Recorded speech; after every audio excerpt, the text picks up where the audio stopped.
መጽሐፍ ቅዱስ ብልጫ አለው። ይሄንን ብለናል። አሁን ወደ አንተ ስንመጣ ግን ቀስም ስላወጡት አሁን ወደ አንተ መለስ ብለን ስናይ ግን አሁን አንተ ያመጣኸው መጽሐፍ አለ ተአምረ ማርያም ሀተታ የሚል ነገር ማለት ነው።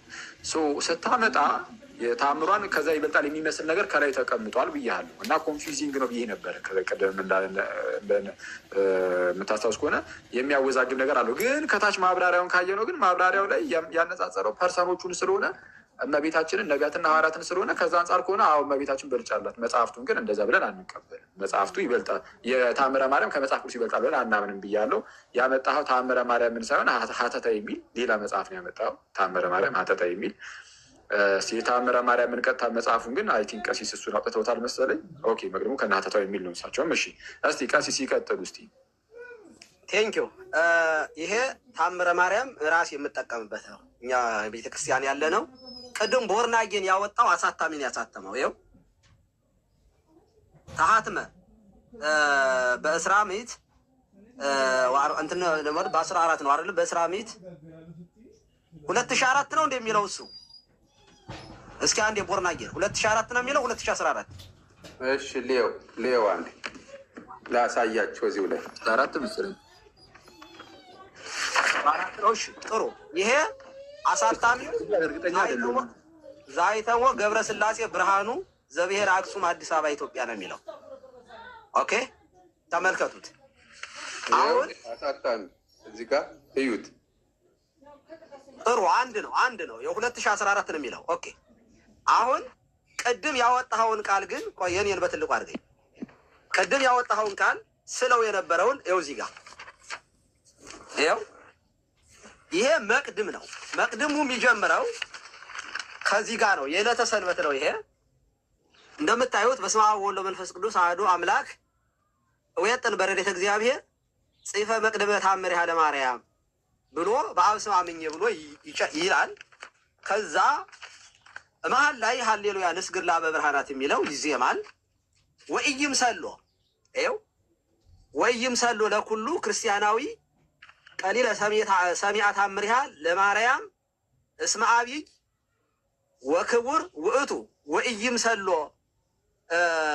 ወያጽሩ ሰሚዖቶ እድ ወአንስት ከመ ኢይባው ውስተ ግዘት ነው የሚለው። ይኸው አማርኛው ለክርስቲያን ሁሉ የእመቤታችንን ተአምር መስማት ቀላል አይምሰለው የከበረ ገናና ነውና። ቅድም ስለው የነበረው በቃል ይሄንን ነው። ኦኬ ይሄ ገጸ ንባቡ ግዙ ይሄ ነው። አማርኛው ለክርስቲያኑ ሁሉ የእመቤታችንን ተአምር መስማት ቀላል አይምሰለው የከበረ ገናና ነውና ነው የሚለው። አሁን ከነቢያት ከሐዋርያት የሚል እዚህ ውስጥ የለም። ይኸው ቀጥሎ ያለው ምንድን ነው የሚለው? ወንዶችም ሴቶችም ወደ ግዝት እንዳይገቡ መስማቱን ያስታውሉ። አስቀድመን እንደተናገርን የታወቀ ምክንያት ኃጢአት ደዌ ካልከለከለው በዚች ቀን ታምሯን ሰምቶ የሚቻለው ስጋውን ደሙን ይቀበል። ስጋውን ደሙን መቀበል ካልተቻለው ታምሯን ሰምቶ ወደ ቤቱ ይሄድ። ስጋውን ደሙን እንደተቀበለ ይሆንለታል፣ ይደረግልኛል በማለት ቢሰማ። የእመቤታችንን ቃል ኪዳን ታምሯን የሚንቁ ግን የወልደ እግዚአብሔርን ሰው መሆን ምክንያቱም ታምረ ማርያም ስናወራ ስለ ታምረ ማርያም ስናወራ አካላዊ ቃል ከስጋዋ ስጋ ከነፍሷ ነፍስ ነስቶ መወለዱን የማያምን ነው ማለት ነው። የወልደ እግዚአብሔርን ሰው መሆን ከማመን የወጡ ናቸው።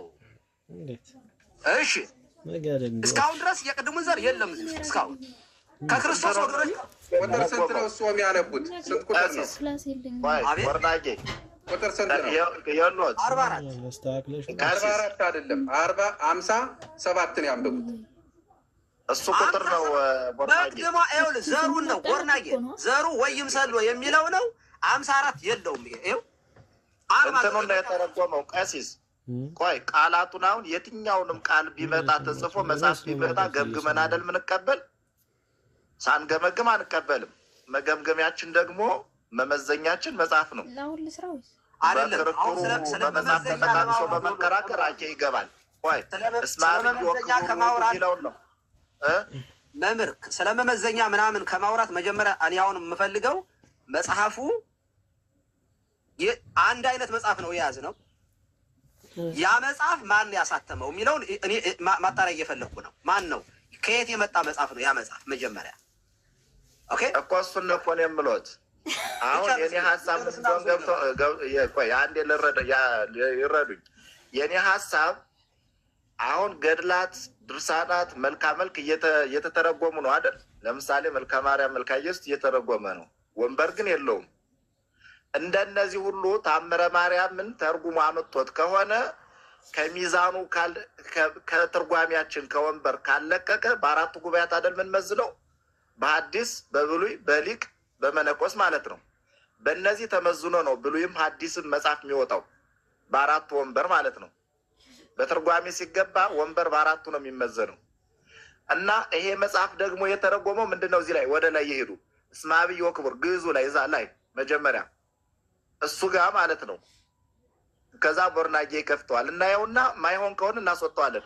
እስመ አብይ ወክቡር እኔ እኮ ሚለውን ነው የተረጎመው ይመስለኝ። ተረድቻለሁኝ። እስመ አብይ ወክቡርም ራሱ እስመ አብይ ወክቡር የሚለውን ከመጽሐፈ ማርያም ከመጽሐፈ ነቢያትና ከመጽሐፈ ሐዋርያት ይበልጣል የሚል ሸፋፋ ትርጓሜ በትርጓሜ ቤት የለም አይልም። ዘሩ የሚለው ስለ ታምረ ማርያም የክርስቶስ የወልደ እግዚአብሔርን ሰው ከማመን የሚለው እንኳ ቢወሰድ የወልደ እግዚአብሔር ሰው መሆን በትንቢተ ነቢያት የተነገረ በሐዋርያት የተሰበከ ሰው መሆኑ ተብሎ ይተረጎማል እንጂ ከመጽሐፍ ቅዱስ ይበልጣል የሚል ሸፋፋ ትርጉም በአብነት ትምህርት ቤት አይተረጎምም። እኔ ይህንን የተረጎመውን ሰውዬ በግል ራሱ ጠይቀዋለሁ። እንደዚህ ያለ ከምን አይተረጎምም። ትርጓሜ ስልት እንደዚህ ነው የሚተረጎመው። ሀሳቡ ታምረ ማርያምን ከመጽሐፍ ቅዱስ በላይ ማድረግ አይደለም። እስመ አብይ ወክቡር የሚለው የሚያሳየው ይሄኛው የሚያሳየው የወልደ እግዚአብሔርን ሰው መሆን ስለ እመቤታችን ስናወራ ነገረ ማርያምን ስናወራ ነገረ ክርስቶስን የምንናገር ስለሆነ ነው የምንተረጎመው። በዚያ መንገድ ነው። የእመቤታችን ታምር ትልቅ ነው። አዎ ትልቅ ነው። እንደውም አባቶችም ተርጉመውታል እኮ ዓለምን እግዚአብሔር ከፈጠረበት ጥበቡ ዓለምን ሰው ሆኖ ያዳነበት ጥበብ ከእመቤታችን ከስጋዋ ስጋ ከነፍሷ ነፍስ ነስቶ ተወልዶ ሰው ሆኖ ያዳነበት ጥበቡ ይረቃል፣ ይሰፋል፣ ይበልጣል ብለው አበው ይተረጉማሉ። ከዚያ በተረፈ ግን ነቢያትና የሐዋርያትን መጽሐፍ እዚህ ውስጥ ማምጣት ለምን አስፈለገ? ዘር የለም፣ ገጸ ንባብ የለም።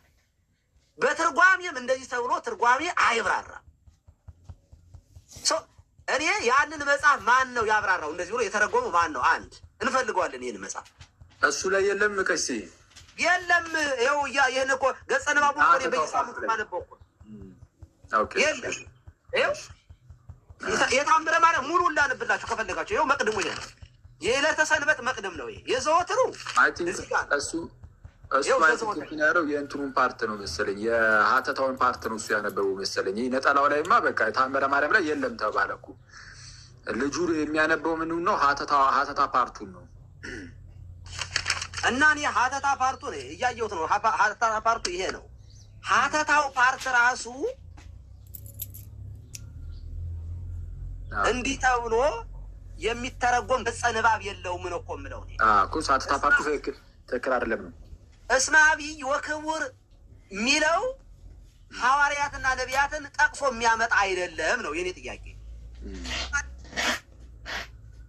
እሱን ነው እያልኩ ያለሁት እና ቀጥሉ። ለማንኛውም ቴንኪው። ትክክል፣ በጣም አሪፍ። ስለዛ ኮንፊውዚንግ የሆነው ነገር አደናቃፊ ነው አይነት ነገር ነው ማለት ነው። በቃ የተሰጠን ትምህርት። እሺ መምህር ይቀጥሉ። መምህር በረከት። እሺ አይ ጥሩ ነው። ሀተታ የሚለው ፓርት ላይ ነው ያለው።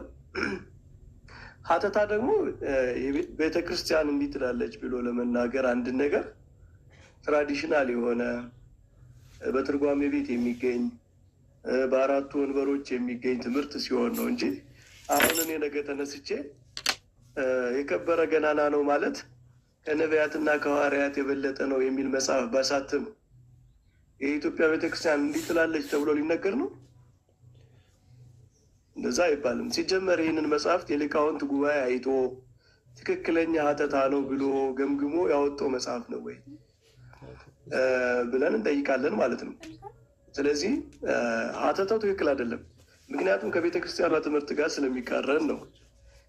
የቤተ ክርስቲያናችን ትምህርት አዋልድ መጽሐፍት ከአስራው መጽሐፍት ይበልጣሉ የሚል ትምህርት የለም በአጠቃላይ ማለት ነው። እንዲሁም ልጆች ናቸው፣ ከዚያ የሚቀዱ ናቸው፣ ያንን የሚያሳዩ ናቸው የሚል ትርጉም ነው ያለ። እንደ ቤተክርስቲያን ከወንጌል የበለጠ የምታከብረው አለ? ታምር እንደ አንድ ሲምፕል ማሳያ ልንገራችሁ። አንድ ሲምፕል ማሳያ ለምሳሌ ታቦት ባይኖር መሰዊያ ባይኖር በዮሐንስ ወንጌል ላይ ይሰዉ ነው የሚለው እኮ። ስለዚህ ከዮሐንስ ወንጌል ከወንጌል የበለጠ የከበረ መጽሐፍ የለም ማለት ነው። መሰዊያን እንኳን ሊተካ የሚችል ነው እና ከአስራው መጽሐፍት ከነቢያትና ከሐዋርያት መጽሐፍት የሚከብር መጽሐፍ የለም።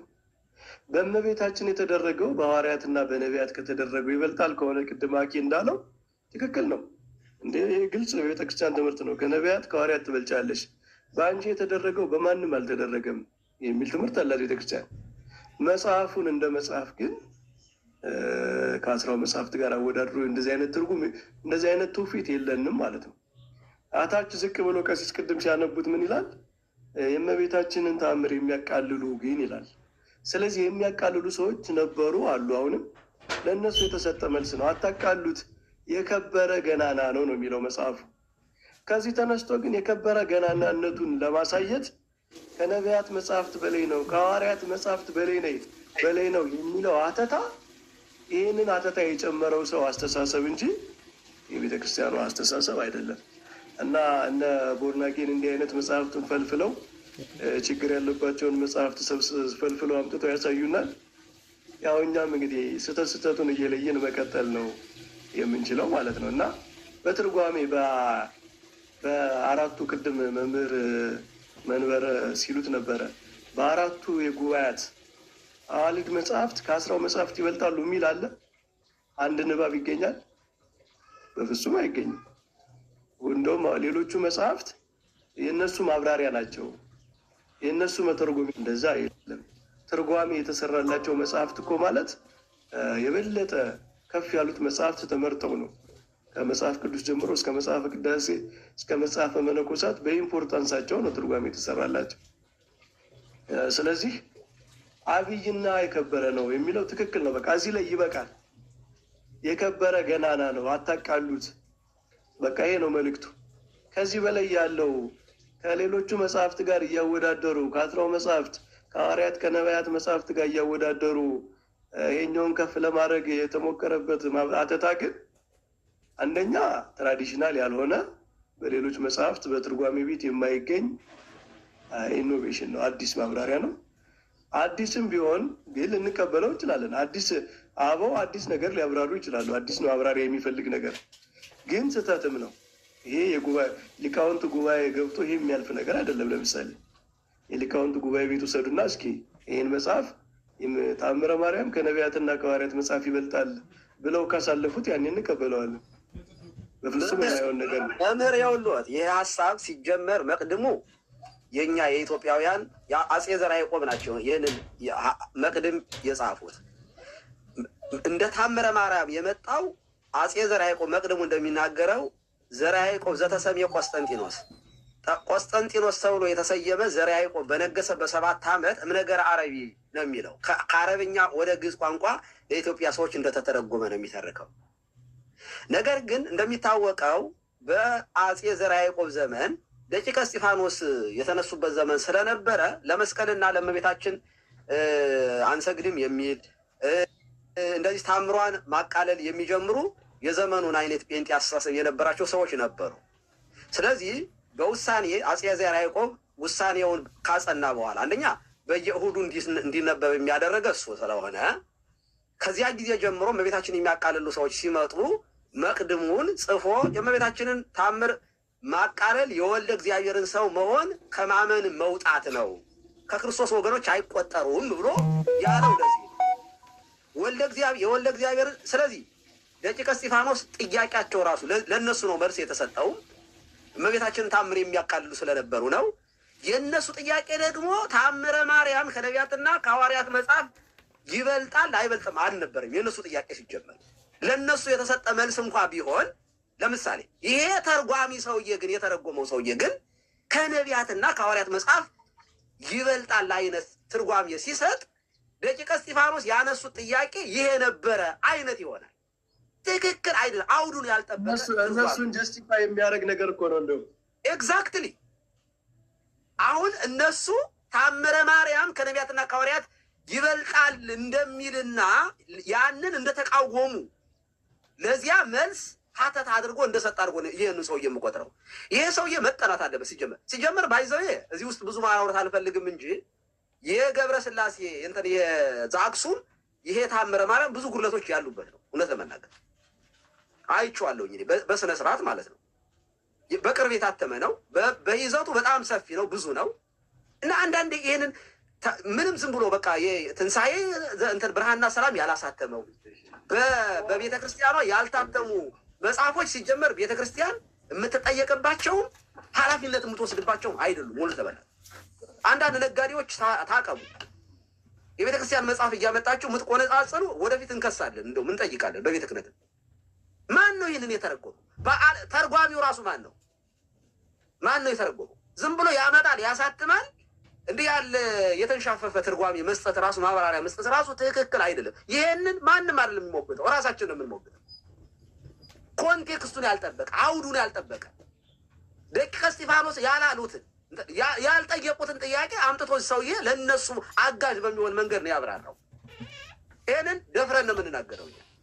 የለም በቤተ ክርስቲያን ውስጥ አይደለም ታምረ ማርያም አይደለም ታምራት ይቅሩና ጉባኤ ያላቸው እንደ መጽሐፈ መነኮሳት ያሉ እንደነ ማር ይስሐቅ እንደዚህ ያሉ መጻሕፍቶች እንኳ ከአስራው መጻሕፍት ጋር አናነጻጽርም። ወንበር ያላቸውን እንኳ ማለት ነው። ውዳሴ ማርያም አሁን ወንበር አለው። ቅዳሴ ማርያም ወንበር አለው። ሃይማኖተ አበው ወንበር አለው። እነዚህ እንኳ ዶግማችን የተብራራባቸውና የአበውን ሕይወት የሚተርኩ መጻሕፍቶቻችን እንኳ ከአስራው መጻሕፍት የተቀዱ ዶግማችን የሚቀዳው እዚያ ውስጥ ከአስራው መጻሕፍት ነው እና ንጽጽር ውስጥ ራሱ አስገብቶ መጽሐፍ ቅዱስ ከመጽሐፍ ቅዱስ ታምረ ማርያም ይበልጣል አይነት የለም። እንደዚህ ሽታው የለም በቤተ ክርስቲያን እንደዚህ ያለ ትምህርት። ለዚያ ነው ትንሽ ያሞቀኝ እግዚአብሔር በሚያውቀው። በጣም ሶሪ። ቀጥሉ መምህር። በጣም አሪፍ ነው። እግዚአብሔር በዚህ ላይ ቤተክርስቲያን በጉባኤ በሊቃውንት ጉባኤ አሳይታ አውጥታው ነው ይሄ እኔ ትምህርት የሚወክል መጽሐፍ ነው ብላ ነው። አንድ ሰው የሆነ መጽሐፍ አሳትሞ የራሱን ማብራሪያ ጨምሮ ስላወጣ የቤተ ክርስቲያኗ ትምህርት ነው አይባልም። ያው እንዲህ አይነት ነገሩ የቤተ ክርስቲያን ትምህርት አለመሆኑ ከሚታወቅበት አንዱ እኛ የቤተ ክርስቲያን ልጆች ራሱ ኦፕን ሊወጠን ይሄ ትክክል አይደለም የእኛ ትምህርት አይደለም ብለን መናገራችን ነው። ይሄ ትክክል አይደለም አላችሁ ብሎ የሚጠይቀን ሰው የለም፣ የጠየቀን ሰው የለም፣ የሚጠይቀንም ሰው የለም። ያን ጊዜ ችግር ይፈጠራል ማለት ነው። አሁን እስኪ እንግዲህ አሁን እኛ ይሄ የቤተክርስቲያን መጽሐፍ አይደለም ትክክለኛ ማብራሪያ አይደለም ማለት ይሄንን እንዴት አላችሁ የቤተክርስቲያኗ ትምህርት ነው ብሎ አንድ ሰው እስኪ እኛን ይጠይቀን። የሚጠይቀን የለም። አባቶቻችን ሊቃውንት ስለምናውቃቸው ማለት ነው፣ ስላልሆነ ማለት ነው። እና በዛ መወሰድ ነው ያለበት። ያው በጣም መረን የወጣ ብዙ ነገር ስላለ ሰው የፈለገውን ነገር እየጻፈ ቤተክርስቲያኗ እኮ ባለፈው ስብሰባ ጠርታ የሊቃውንት ጉባኤ ስብሰባ ጠርታ መጽሐፍቶቻችን ማንም ሰው በግሉ እንዳያሳትም ያለችበት ምክንያት ይሄ አይደል? ታዲያ አንዱ ምን ስለተፈጠረ ነው እንደዛ ያለችው? መጽሐፍቶችን ሰው ራሱ እየወሰደ እየተረጎመ አያሳትም፣ እዚህ በኋላ ክልክል ነው ያስቀጣል ብላለች እኮ። ችግር ስለነበረ ነው ማለት ነው። አንዱ ችግር ይሄ ነው። ለምሳሌ ይሄ መጽሐፍ ነው ማለት ነው። ስለዚህ እንዲህ አይነቱን ነገር በጣም ስትሮንግ በሆነ ቃል አምርረን ነው የምንቃወመው ማለት ነው። የቤተ ክርስቲያኗን እውነተኛ ትምህርት የሆነ ሰዎች ሪዲኩል እንዲያደርጉት አድርጎ የሚያሳይ ይሄ ሰይጣን የሚሸርበው አይነት አካሄድ ነው ይሄ ማለት ነው። በጣም ጽንፍ የወጣ መረኑን የለቀቀ መስመሩን የለቀቀ አይነት ሀተታ መስጠት በጣም ትክክል ያልሆነ አካሄድ ነው እና እንትኑ የመጽሐፉ ልክ የታወቀ ነው። ትክክሉ በቃ አታናንቁት። የእመቤታችን ተአምሯ ገና ነው፣ የከበረ ነው። እውነት ነው። የእመቤታችን ተአምር ማን ነው የሚያናንቀው? እንኳን የእመቤታችን የአንድ መምህር፣ የአንድ ፓስተር፣ የአንድ ቄስ፣ የአንድ ጳጳስ ስራ እንኳ አይናናቅም። በእግዚአብሔር ስም የተሰራ እሱ ነው መልእክቱ። አታናንቁት ነው። ገናና የከበረ ነው ነው። ከዚያ ውጭ ግን እሱን ለማሳየት የነቢያትና የሐዋርያትን መጽሐፍ ማወዳደሪያ አድርጎ አምጥቶ እነሱን በታች አድርጎ ይህንን በላይ አድርጎ ማሳየት የሰውየው የጸሐፊው ችግር ነው። እና ቀሲስ ይህንን አተታ የጻፈው ሰው አጋንንት በሚበረቱበት 6 ሰዓት አካባቢ ነው የጻፈው ማለት ነው። ለዚህ መምህር እውነት መናገር እኔ እንደዚህ ያለ እኔ አንዳንድ ነገሮችን እያወራን ነው ከአንዳንድ አባቶች ጋራ፣ እርሶም በዚህ ጉዳይ ላይ እንደዚህ ያለ አሁን ተስፋ ገብረስላሴ የራሱ የሆኑ ሰዎችን ይቀጥራል፣ ራሳቸው እዚያ ያብራራሉ። ይህም ሰውዬ የተወሰኑ ሰዎች ይኖሩታል፣ በራሱ እያብራራ ያወጣል። ይሄ አጥራችንን የነቀነቀ ንቀት ነው። ይሄ ታምረ ማርያም የቤተ ክርስቲያናችን መጽሐፍ ነው። ታምረ ኢየሱስ የቤተ ክርስቲያናችን መጽሐፍ ነው።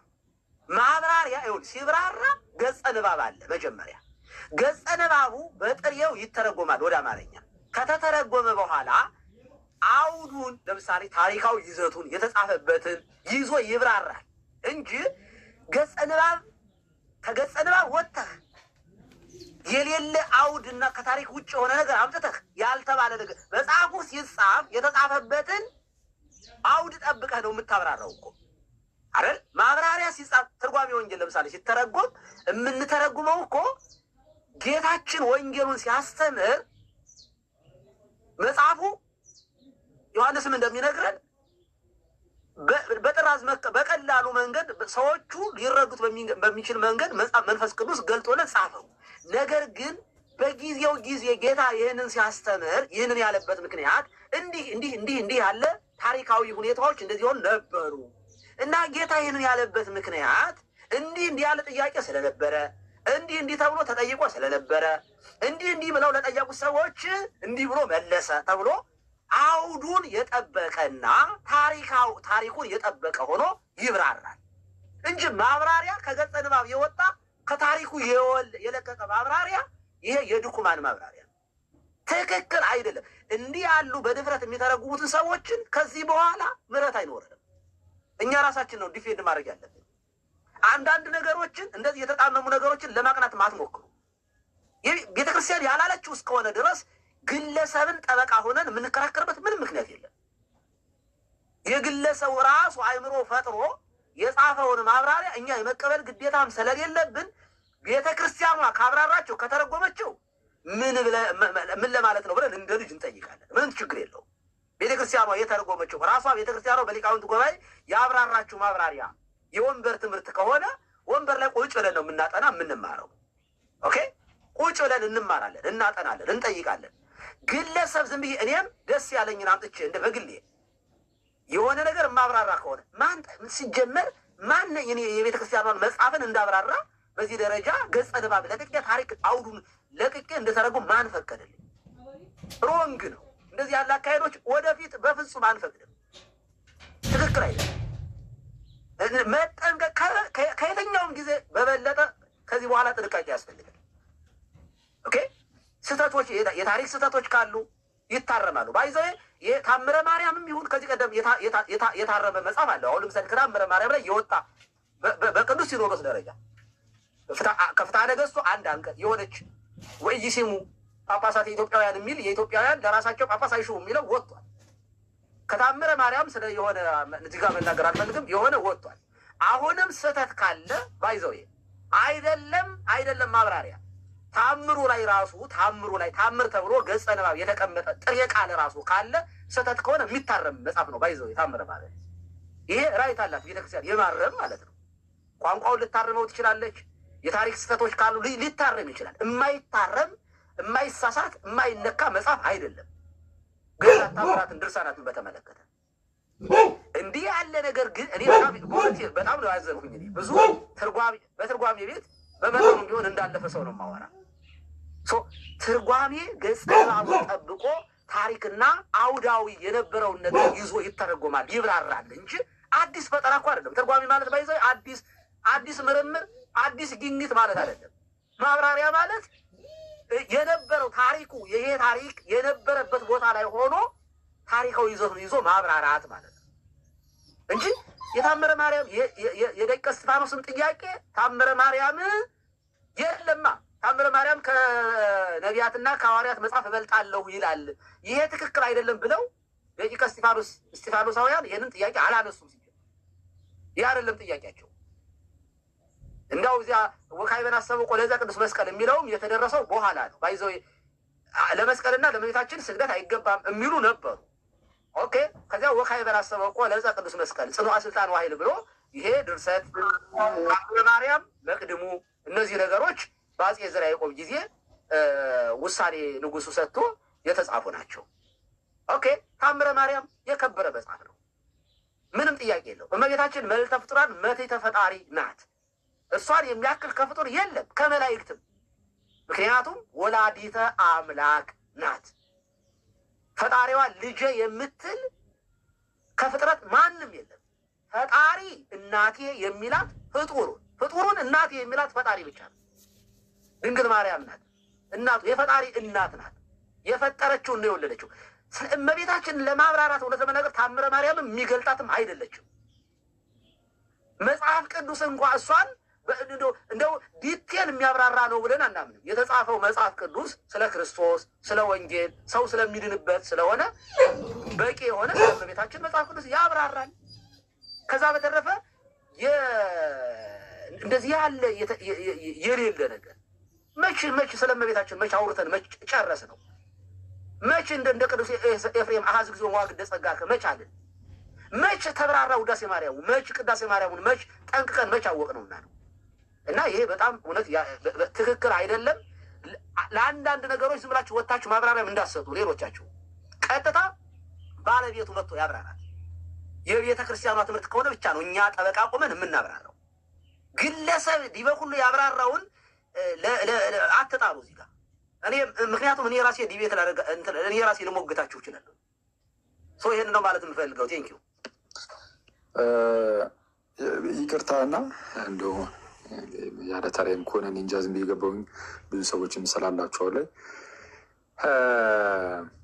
እንትን ነው ምንድን ነው እንግዲህ መጽሐፉ ሲነበብ እኔም እንግዲህ መጀመሪያ እኔም እዚህ ላይ ነበርኩኝና በጣም አስገርሞኝ ነበር። ልክ ሳየው እውነቱን ለመናገር ጌታ በሚያውቀው ፈገግም እያልኩኝ ነበረ ነው እና ስለዛ የሚያስፈልገው እንደው ግዕዝ አዋቂ ነበረ እና ግዕዝ አዋቂ ካለ እስቲ እንደው ገብቶ እስቲ ግዕዙንም ምኑንም ቼክ ያደርገው። እንደዛ ቢሆን ጥሩ ነው። እርግጠኛ የተወሰነ ቼክ ቢደረግ እንዲህ ያለ ነገር አይሆንም አለና ያው በሰዓቱ ሰው አልነበረም። ስለዛ ምንድነው ወደ ታች ያለው ይነበብ ተብሎ ወደ ታች ሲነበብ አይ ቲንክ ምንድን ነው ያደረገው ጸሐፊው ኦኬ ሀተታው ላይ አለ ተብሏል። እንግዲህ አይ ቲንክ ቀሲስ ጋርም ያለው እርሶ ጋርም ያለው ተአምር ላይ ሀተታው ላይ እንግዲህ ሰውየው እሱን አስገብቶታል ይመስለኛል። ያለ ይመስለኛል መጽሐፍ ላይ ተመሳሳይ መጽሐፍ ነው ስላላችሁ ማለት ነው።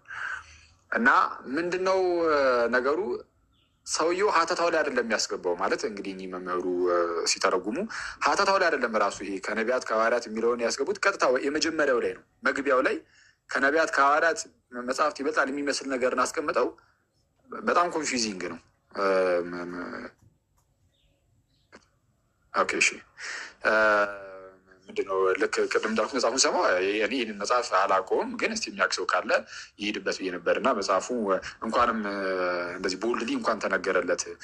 ሀተታው ይሄ አደናጋሪ ነው። ኦፍኮርስ የተወሰነ አወዛጋቢ ነገር አለው። ኮንፊውዚንግ ነው ብዬ ነበር ቅድም እና አወዛጋቢ ነገርን ከላይ አስቀምጦ ግን በሀተታው ለማቃናት ነው የተሞከረው። አወዛጋቢ ነገር ከላይ የተጻፈ ኮንፊውዚንግ ነው፣ ግን ሀተታው ላይ ወደ ፐርሰኖቹ ወሰደው እና አይ ከመጽሐፍተ ነቢያት ከመጽሐፍተ ሐዋርያት ይበልጣል የተባለው ለምንድን ነው ቢሉ አለና ሀተታውን ሲያስቀምጠው ግን የመጽሐፍቱ የመሆኑ እሱን ያስቀረውና ፐርሰኖቹ ላይ አድርጎት አይ ማርያም ትበልጣለች ለማለት ነው አይነት ነገር። ያው ነቢያት ትንቢት የተናገሩለትን ይወለዳል ብለው ሐዋርያቱ ተወልዷል ብሎ የመሰከሩለትን እመቤታችን ግን ወለደችው፣ ስለዛ ከዛ አንጻር ለማለት ነው እንዶ አይነት ነገር ማለት ነው። እና ከዛ አንጻር ከሆነ ስለዛ የወሰድነው እንዴት ነው ያው እንደ ፎር ግራንትድ ወስደን የኢርሳን መጽሐፍ ነው ብለን ብናስብ እንኳን አለና እንግዲህ መጽሐፉ እንደ መጽሐፍ ሊሆን ይችላል፣ ግን እዛ ጋር ያለው ጽሁፉ ግን የኢርሲያን አይደለም፣ የአንድ መምህር ነው። አሁን መምህራኖች እንደነገሩን ማለት ነው። ከሆነ ራሱ የምንወስደው በቃ እመቤታችን ከሐዋርያት ከነቢያት ትበልጣለች በሚለው ብቻ ነው አለቀ እንጂ መጽሐፍቱ ማን ነው ተአምረ ማርያም መጽሐፍ ከብሉያትና አዲሳት መጽሐፍት ወይም ከነቢያትና ከሐዋርያት መጽሐፍት ጋር ለንጽጽርም አይቀርብም። እሱን ሁላችንም እናውቃለን። ስለዛ እመቤታችን ትበልጣለች በሚል ብቻ ነው ልንወስድ የምንችለው። እንደዛ ከሆነ ራሱ የሚል ነገር ነበረ እና ለማንኛውም የመጣው መጽሐፍ ተአምረ ማርያም ሳይሆን አንድ ሌላ መምህር እዛ ላይ የሰጠውን ሀተታ ነው የመጣው እንጂ ተአምረ ማርያም እንዲህ ይላል ተብሎ ነበር የተነበበው። ግን አሁን ቀሲስም ሲያነቡት ተአምረ ማርያም ላይ እንዲህ አይነት ቃል እንደሌለን ያየ ነው። ጥሩ ነው። ጌታ ያክብርልን፣ ቃሉት ያሰማልን። ቀሲስም መምህር በረከትም ሁላችሁንም እናመሰግናለን።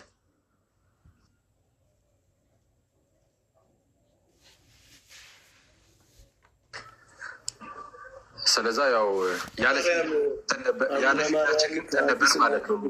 ዛሬ ምንድነው ገድላ ተአምራት ላይ ፊልዳችን አይደለም። እኛ ግን ያው ጥሩ ነው፣ ደስ የሚል ጊዜ ነበር። ወይ መምህር ይቀጥሉ። አኬዬ ወይ ስምሪ ይቅርታና መምህርና አኬ ቤተክርስቲያናችን ኦፊሻሊ ያው ፍትሐ ነገስት አላት እና የምታምንባቸውን መጽሐፍት የዘረዘረችበት እሱን ማሳየት ቢቻል አሪፍ ነው። እንደገና የቤተክርስቲያን ስርዓት አምልኮ የሚለው የውጭ ግንኙነት ላይም 10 መጽሐፍት ኦፊሻሊ 81 መጽሐፍት እንደሆኑ የዘረዘረችበት አለ ኦፊሻሊ። እሱ ማስረጃ ማቅረብ እንችላለን ለማለት ነው። ቀጥሉ። የታወቀ ነው። 10 መጽሐፍት የታወቁ ናቸው በቤተክርስቲያን። ግን ተአምረ ማርያም ከ10 መጽሐፍት በላይ ነው ማለት እኮ ኢምፕሊኬሽኑን አስባችሁታል? ተአምረ ማርያም የሌላቸው አብያተ ክርስቲያናት ዋናው መጽሐፍ የላቸውም ማለት ነው። እንደዛ እኮ ነው ኢምፕሊኬሽን የሚሆነው ራሱ ማለት ነው። እኛም ተአምረ ማርያም ባልነበረበት ዘመን ዋናው መጽሐፍ አልነበረንም ማለት ነው። እና ይሄ በፍጹም ይሄ ኮመንሴንስ ራሱ ምንም የማይሆን የማያስኬድ አይነት አተታ ነው። እኔ ሰዎች እንዲህ አይነት ነገር አይምሯቸው ተቀብሎ ችሎ ራሱ እንዴት እንደሚጽፉ ራሱ በጣም ይገርመኛል በእውነቱ ማለት ነው። በተለይ የቤተክርስቲያን መምህር ነን ምናምን እያሉ እንደ ሚዛን ጠብቆ መጽሐፍ፣ ሚዛን ጠብቆ ማስተማር አንድ ኦርቶዶክሳዊነት ልኩ ነው። እና እንዲህ አይነት ጽሁፍ የሚጽፉ ሰዎችን ምንም ሽሩሩ ምናምን አያስፈልገውም።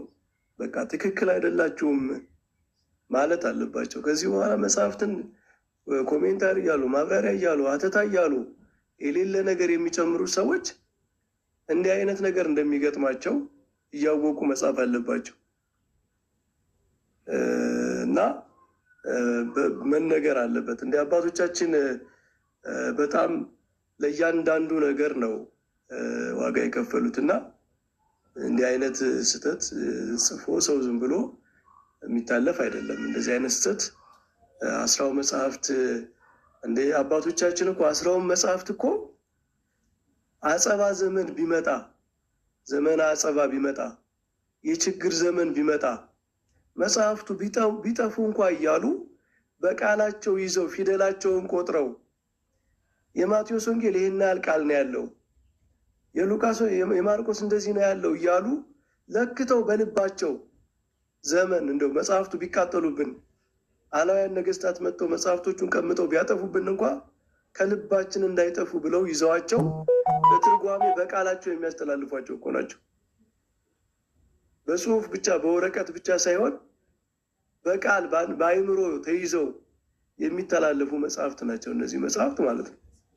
እና እነዚህን ሰከንዳሪ አድርጎ የሚያቀርብ ሀተታ የእነዚህን አባቶች ራሱ ልፋትና ህይወት ከንቱ የሚያደርግ አይነት ንግግር ነው። ይህ በእውነቱ በጣም በጣም የሚያሳዝን ነው። በጣም ዘመናችን ምን አይነት ዘመን ላይ እንደደረስን አንዱ የመጨረሻው ዘመን እየደረሰ እንደሆነ የሚያሳይ ነው በእውነቱ። እና ምንም እንደዚህ አይነት ነገርን ለማውገዝ እና ትክክል አይደለም ለማለት ቅንጣት የምናመነታ አይደለንም።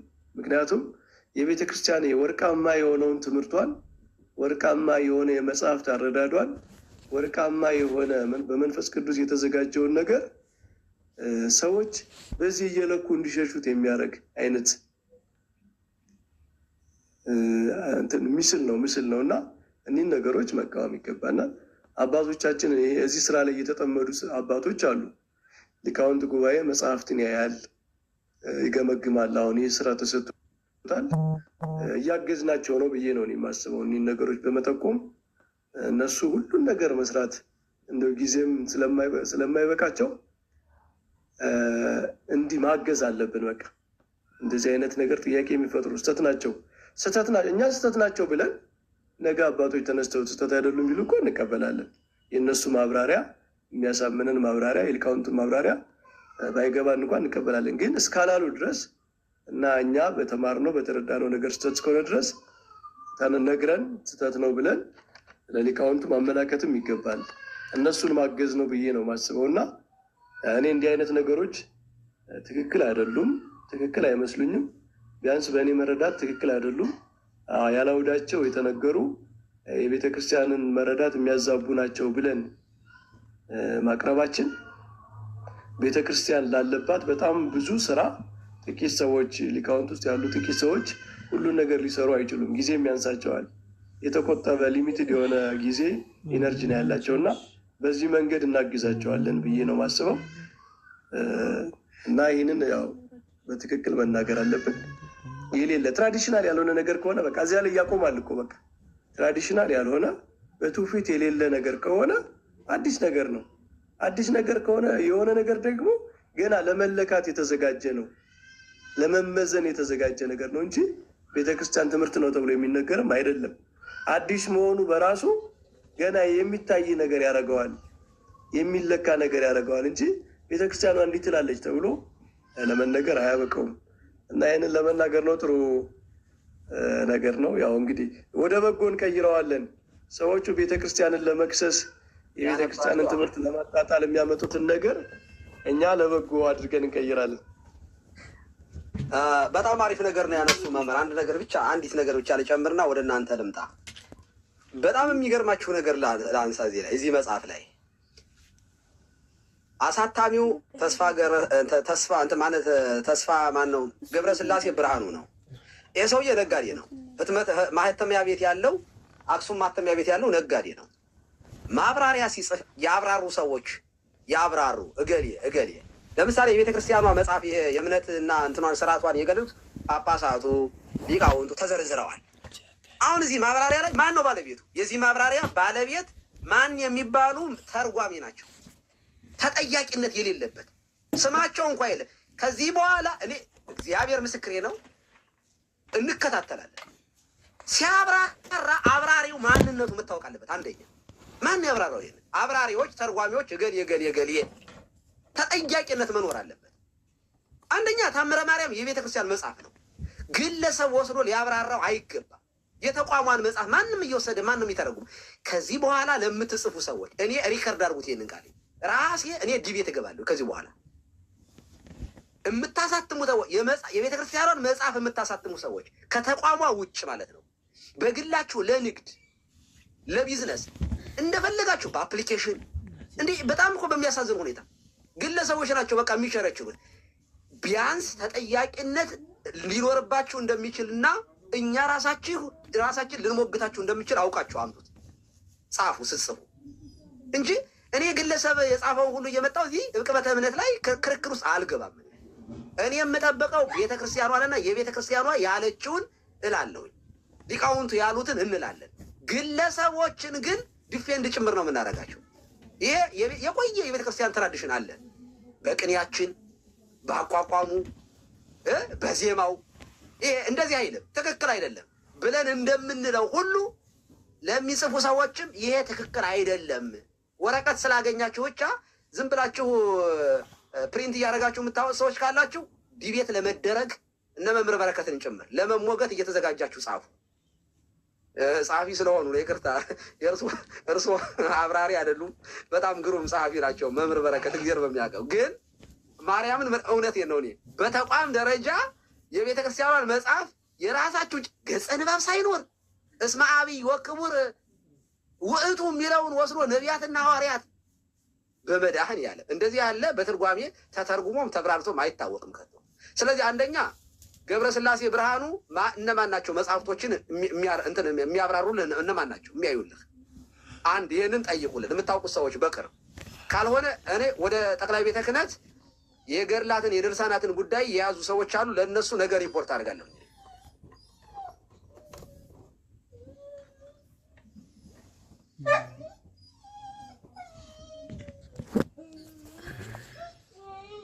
ይኸው መጥቶ ቅድም ያያችሁትን ይህ መቅድም ካለቀ በኋላ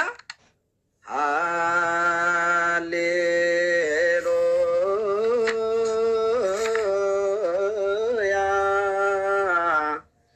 ሃሌሉያ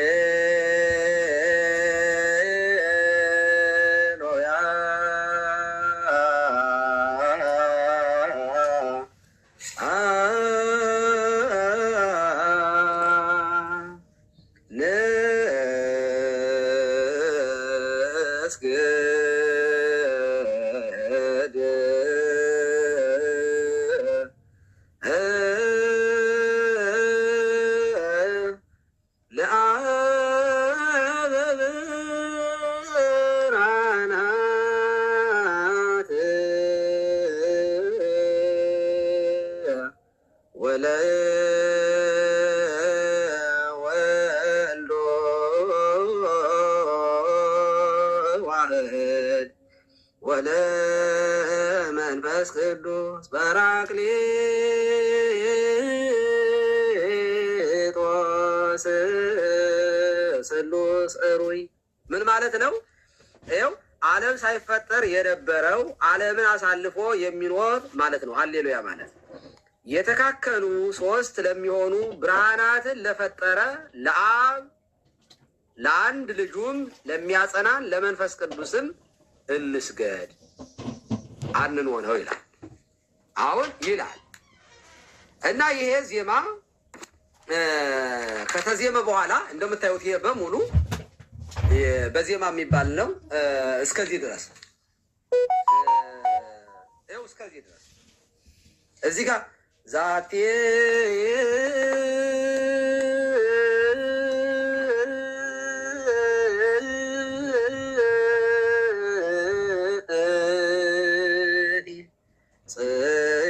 ጽዮን ሀዳስ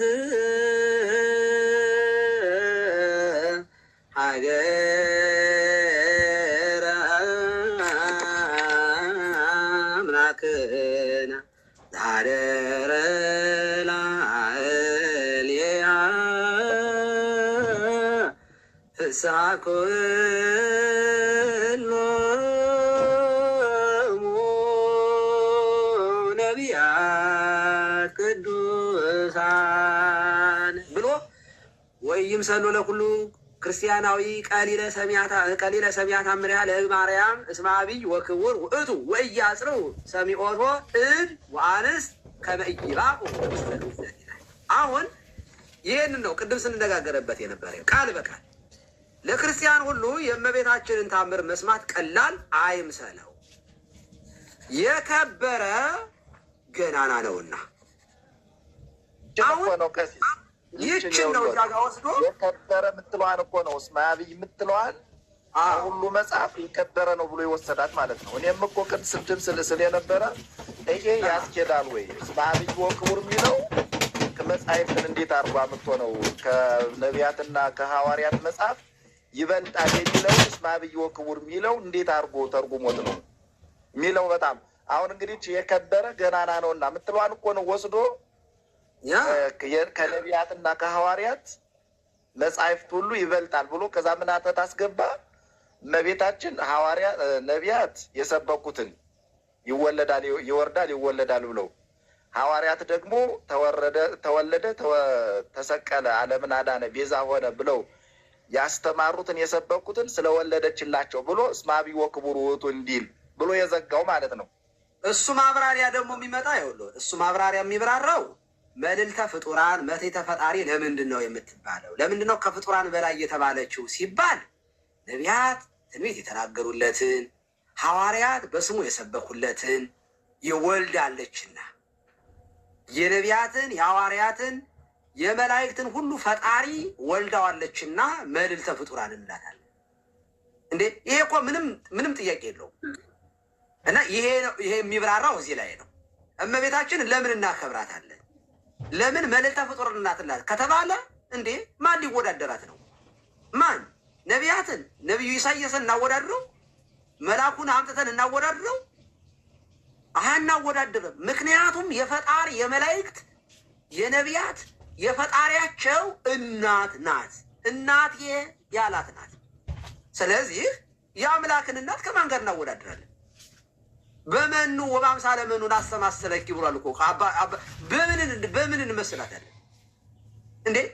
ለእሷ ማብራሪያ ራሱ ምሳሌ እዛ ይሐስስ ነው። እውነት ለመናገር የአምላክን እናት ወላዲተ አምላክ ቴዎቶክስን በምን ታብራሯታላችሁ? ፈጣሪ ብትሆን አይደንቀንም ነበረ። ምክንያቱም ፈጣሪ ይህንን አደረገ ተብሎ አይደነቅም፣ ይነከራል። ማለት ግሩም ግብር ከንለዋለን እንጂ እንዴት ቻለ ምናምን አንለውም። እግዚአብሔር መቼም እንዴ ለእግዚአብሔር እንዴት ቻለ ይባላል እንዴ? ሁሉን ቻይ ነው እሱ እግዚአብሔር። እንዴ እሷ ግን ፍጡር ሆና እንዴ ፍጡር ሆና ሰው ሆና ፍጹም ሰው ሆና እንዴት ፍጹም አምላክን ወለደችው የሚለው ከአይምሮ በላይ ነው። በቃ ይሄ የእግዚአብሔር በእመቤታችን ላይ እግዚአብሔርን ግሩም የምንልበት ነው። እሷም እኮ ብላለች ለእግዚአብሔር እስመ አልቦ ነገር ዘይሳነው ለእግዚአብሔር ሲላት መልአኩ ይኩነኒ በከመ ትቤልኛለች። ያመነች ብፅዕት ናት። የዓለሙን ቋጠሮ የፈታች ናት። የሔዋንን አለመታዘዝ የቀለበሰች የመዳናችን ምክንያት ናት እመቤታችን። እንዴ ኦ ባህሊት ናት። አካላዊ ቃልን እሺ ብላ ሰማያዊውን መልአክ ሰምታ የአለመታዘዝን ታሪክ የገለበጠች እኮ ናት። እሺ በማለት ዓለሙ እምቢ በማለት ሞትን አመጣ። ሔዋን ሞትን አመጣች እምቢ ብላ ባለመታዘዝ። ከዚያ ልጆችም አመፀኛ ሆኑ። እርሷ ግን እሺ አለች። እሺ ብላ ሕይወትን ወለደች እና ኦ ማርያም በእንተዝን አፈቀረኪ ወነአብየኪ ለምን እስመ ወለድኪ ለነ መብልዐ ጽድቅ ዘባማን ወስቴው ዘባማ። ይሄ ነው በቃ። እንዲህ ነው እመቤታችንን ማክበር፣ እንዲህ ነው እመቤታችንን ማግነን ካለብን ምናል እንጂ ተአምረ ማርያም ከነቢያትና ከሐዋርያት መጽሐፍ ይበልጣል የሚል በየትኛውም ትርጓሜ ቤት በየትኛውም መምህር አንደበት ሰምተን አናውቅም። ዝም ብላችሁ ይሄ ደማችሁ ሲሞቅ ስሜታችሁ ሲግል የምጽፉ ከሆነ ግን ዲቤት ለመደረግ ተዘጋጅታችሁ ነው። ጥሩ አይደለም እና በርቱ፣ ጠንክሩ። እንደዚህ ያለ ነገር መናፍቃን ግን ይኸውላችሁ አሁን መናፍቃን ጤነኛውን አያነቡም። ባይዘው የእነሱ ዝንቦችና መናፍቃን አንድ ናቸው አለ ጎርጎርዮስ ዘንዝናዙ። እነሱ የሚፈልጉት የሚከሱበትን ነው። እኛ ዝንቦች አለ ቆሻሻ ባለበት ህር ብለው ይሰፍራሉ። መናፍቃንም እኛ የሚከሱበትን ሁልጊዜም እየፈለጉ በእኛ ውርለት ላይ ነው አለ ውር የሚሉት። አሁን እግዚአብሔር በሚያውቀው ይህን ተአምረ ማርያም እንጠቀምበታለን፣ ህይወት እናገኝበታለን፣ ማለትም ስለ ክርስትና ጥሩ ነገር እንማርበታለን ብለው ሳይሆን ለመክሰስ ነው ይህንን ያገላበጡት። ጥሩ ነው አገላብጡ። እንደዚህ ያለ ግን የተሳሳተ ነገር ካለ ምንም ችግር የለውም፣ እናርመዋለን። ችግር እናንተ ደግሞ ምጽፉት ያልነቀሲስ ስምረት በጣም ይቅርታ ቀጥይ። በመሀል ስታክ ሆነሽ ወጥተሽ ነበረ። አይ እኔ እንኳን ልውጣ መሰለኝ፣ ካልሆነ ኢንተራፕት ላደርጋችሁ እችላለሁ። እኔ ነገር አይ ቆይ ጸሎት አድርጉ። በቃ ጨርሻለሁ። አይ ጸሎት ያድርጉ እና ይወጡ። እኔ ቅድም ፍትሐ ነገሥቱን ለማሳየት ነው። አምላካዊያት መጽሐፍት ክርስቲያኖች ሊያነቧቸው የሚገቡ ሊጸኑባቸው የሚገቡ አምላካዊያት መጽሐፍት 81 ናቸው ብሎ ነው ያስቀምጠው። ስለዚህ ከመጽሐፍት ሁሉ በላይ መጽሐፍ ቅዱስ መሆኑን ቤተክርስቲያን ኦፊሻሊ የምታምንበትን በፍትሐ ነገሥት ነው ያሳየሁት። ያው የመጀመሪያው ክስ መነሻው እሱ ስለነበረ ነው። መጽሐፍ ቅዱስን ከተአምረ ማርያም በታች ነው ቤተክርስቲያን የምታምነው የምትቀበሉ የሚለውን። ቤተክርስቲያን ግን ኦፊሻሊ እንደዚህ በግለሰብ በተጻፈ ነገር ሳይሆን በፍትሐ ነገሥት ደረጃ መጽሐፍ ቅዱስን አምላካዊያት መጽሐፍት ከሁሉም መጽሐፍት በላይ ብላ እንደምትቀበል ለማሳየት ብቻ ነው። ቅድም ኔትወርኩ አሳይቶት ከሆነ አላውቅም። ይሄ ነው ሀሳቡ። ይቀጥሉ። ጸሎት ያድርጉልን። ፍትሐ ነገሥቱ ላይ ምናልባት ሀሳብ መጨመር ባይሆን ሳምሪ፣ ፍትሐ ነገሥቱ እኮ ማለት ነው ቀሲስ እንደሚያውቁት አሁን ፍትሐ ነገሥት ላይ ኪዳን በራሱ የሐዲሳት ተብሎ ይቆጠራል። ከሐዲሳት መጽሐፍ ማለት ነው። የሐዲሳትን መጽሐፍት ሲዘረዝር ፍትሐ ነገሥት ላይ አሁን በወንበርም እንደሚታየው ሐዲስ ኪዳንን ያስገባና ይሄኛ የምናስደርሰው እነዚህ አጭሯ የዕለት ኪዳኑ ሳይሆን ኪዳን ብሎ 7ቱም ይዘረዝራቸዋሉ በውስጡ ማለት ነው። ነቅዳሴ ጊዜን ምናምን እያስገባ እና ይሄንን አሁን ፍትሐ ነገሥት ስለጠቀሰ ግን ተጠቃሽ ብለን እንደ መጽሐፍ ቅዱስ ምዕራፍ ቁጥር አውጥተን እዚህ ላይ ኪዳን እንደዚህ ይላል ብለን ግን አስተንተን ብለን እንገለገልበታለን። ቤተክርስቲያን ግን አውጥተን መከራከሪያ እናደርገው ማለት እና አንዳንዴ ዝም ብለው ይችን የሆነች የምትመስል ነገር ያመጡና ብርዝ ያረጓትና ከዛ በቃ ቅጡ ምዕመናንን ትርክት ነክተው መሳብ አይነት ነገር ማለት ነው። የሆነ ስስ ልቦና ፈልጎ መሳብ አይነት ነገር። ለዛ ነበር እኔም ቅድም ይሄ ያስኬዳል አያስኬድም እያልኩ የነበረና አንዳንዴ እንዲሁ ዝም ብሎ በዚህ እኮ እንደዚህ ትላላችሁ፣ በዚህ መጽሐፍ እኮ ትገለገሉበታላችሁ። ሲቀጥል ደግሞ የመጨረሻውና መጠቅለያው ቀሲስ ጸሎት ተማረጋቸው በፊት ታምረ ማርያም በሀተታ በጠዋት አይነበብም። ምናልባት በሀተታ እንኳን ቢኖረው እንኳን ምዕመናን እንዲረዱ ሊተረጎም ይችል ይሆናል እንጂ ጠዋት ቤተክርስቲያን ላይ ወይም ሰሉ በሀተታ አይነበብም አይደል ቀሲስ? በቃ አሁን ያነበቡት መጽሐፍ ነው ቤተክርስቲያን ላይ የሚነበብ፣ ልክ አሁን ያሳዩን ማለት ነው። እንደነዚህ ያልተበረዙ መጽሐፍቶችን መያዝ መቻል ያለብን፣ መጠየቅ ያለብን። የሆነ መጽሐፍ ተበርዞ ሲመጣ አንድ ሊቅ አንስተን መጠየቅ እዚህ መጽሐፍ፣ ከዛ ደግሞ ትክክለኛውን መጽሐፍ የያዙትን እናመሳክር። የሚያከራክር ከሆነ ደግሞ አንተ እንኳን ብታመጣው ብሎ ልክ እንዳኬ መዘርዘር እስኪ ሄድበት፣ ከዛ መጨረሻ ይህን ሊል ፈልጎ ነው ግን እንደዚህ የሚል ነገር የለም ብሎ ነው የመለሰለት አኬ በራሱ። በጣም ጥሩ ነው። በዚያው አጋጣሚ ሳላመሰግን እንዳልሄድ ደግሞ ጥሩም ዜማ አሰምተውናል ቀሲስ። ጣዕመ ዝማሬን በላይክትን ጣዕመ ዝማሬ ያሰማልን። እግዚአብሔር ይስጥልኝ። አመሰግናለሁ። እግዚአብሔር ይስጥልን። መምህር መንበሩ ቀሲስ በጸሎት ያሳርጉልን። እናመሰግናለን። ከጅምሩ ሲጀመር ከመናፍቃን ጋራ እዚህ ውስጥ ራሱ እንዴት እንደደረሳችሁ ሌላ ጊዜ እንፈትሻቸዋለን። ምክንያቱም ቦርናጌን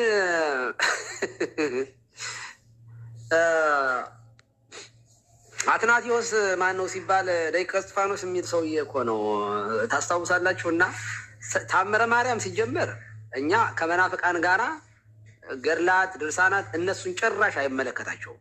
እነዚህ እኛ ክርስቲያኖች በጥምቀት በር ለገባን ክርስቲያኖች የምንታነጽባቸው የምንማርባቸው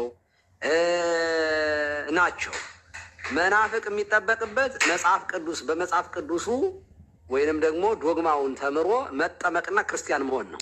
ኦኬ እንጂ ይሄ አንድን መናፍቅን ታምረ ማርያም ሞግተን አስተምረን አናጠምቅም እኛ። ይሄ ሀተታ ደግሞ መታወቅ ያለበት ሀተታ ነው። በነገራችን ላይ ገጸ ንባቡ በሀተታም በትርጓሜም እንኳ ቢብራራ ትርጓሜ የሊቃውንት ማብራሪያ ስለሆነ የመጀመሪያው የመጽሐፉ ዋና ሳይሆን ሊቃውንቱ እንዲህ ብለው የሚያብራሩት ስለሆነ ያ ማብራሪያ ስህተት ከሆነ ማብራሪያው በራሱ እንደገና ሊብራራና ሊሻሻል ይችላል ባይዘ። ምክንያቱም የግለሰብ ማብራሪያ ነው፣ የግለሰቡ ሀሳብ ነው። ይሄ አሁን ይሄንን ያለው ሰውዬ ግለሰብ ነው፣ የራሱ ሀሳብ ነው። ግን ኖ ትክክል አይደለም እንዲህ ነው የሚተረጎመው የሚል ደግሞ ሌላ ሊቅ ደግሞ መጥቶ ሊያብራራ ይችላል። በግለሰቦች ማብራሪያ ቤተክርስቲያን ልትሞገትም አትችልም። የዲበ ኩሉ መጽሐፍ መጥቶ እንዲህ ትላለች ቤተክርስቲያን ተብሎ በግለሰብ መጽሐፍም አትሞገትም። እውነት ለመናገር ለዲቤት የሚሆን አይደለም።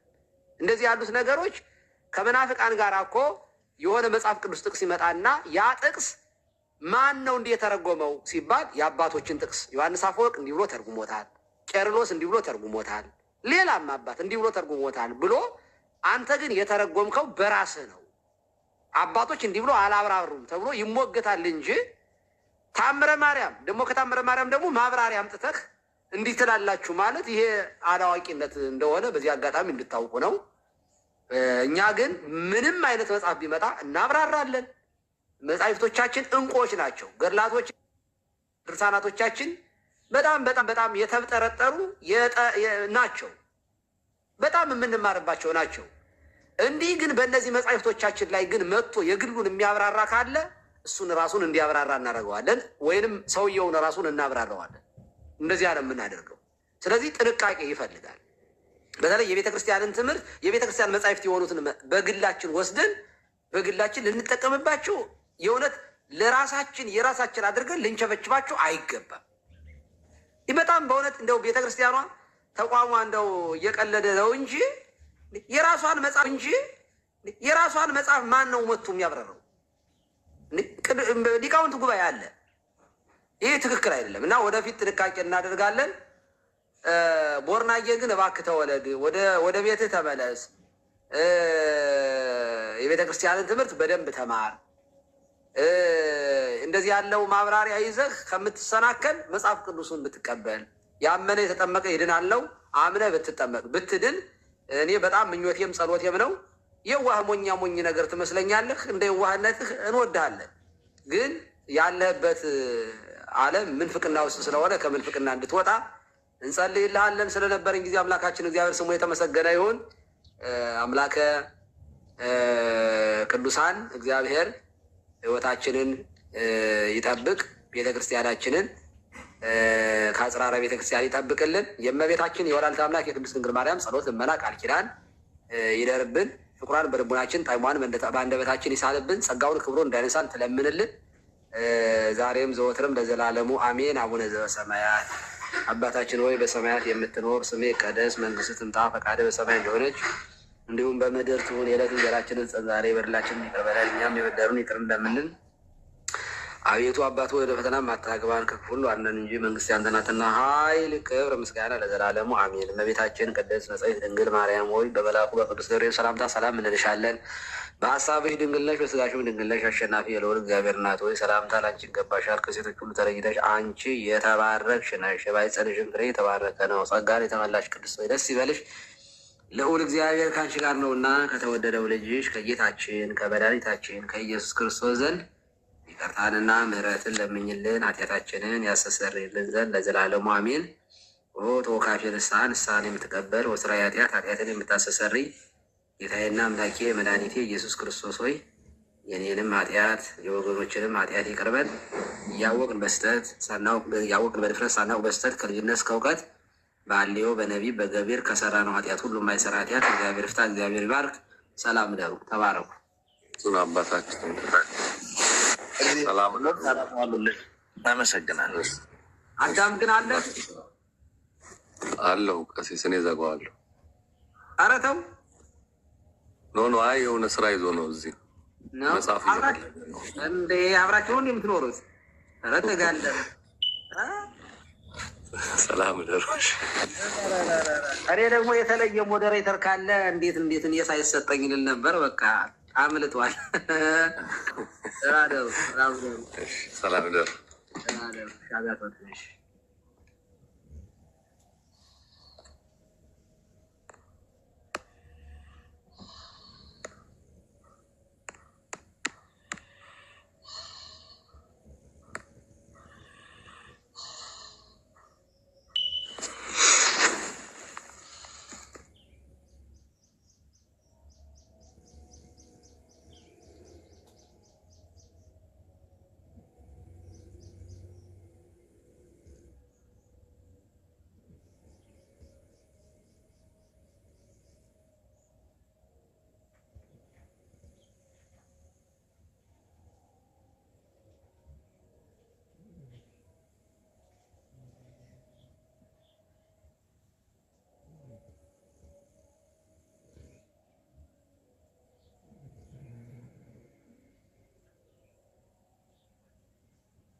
Mm-hmm.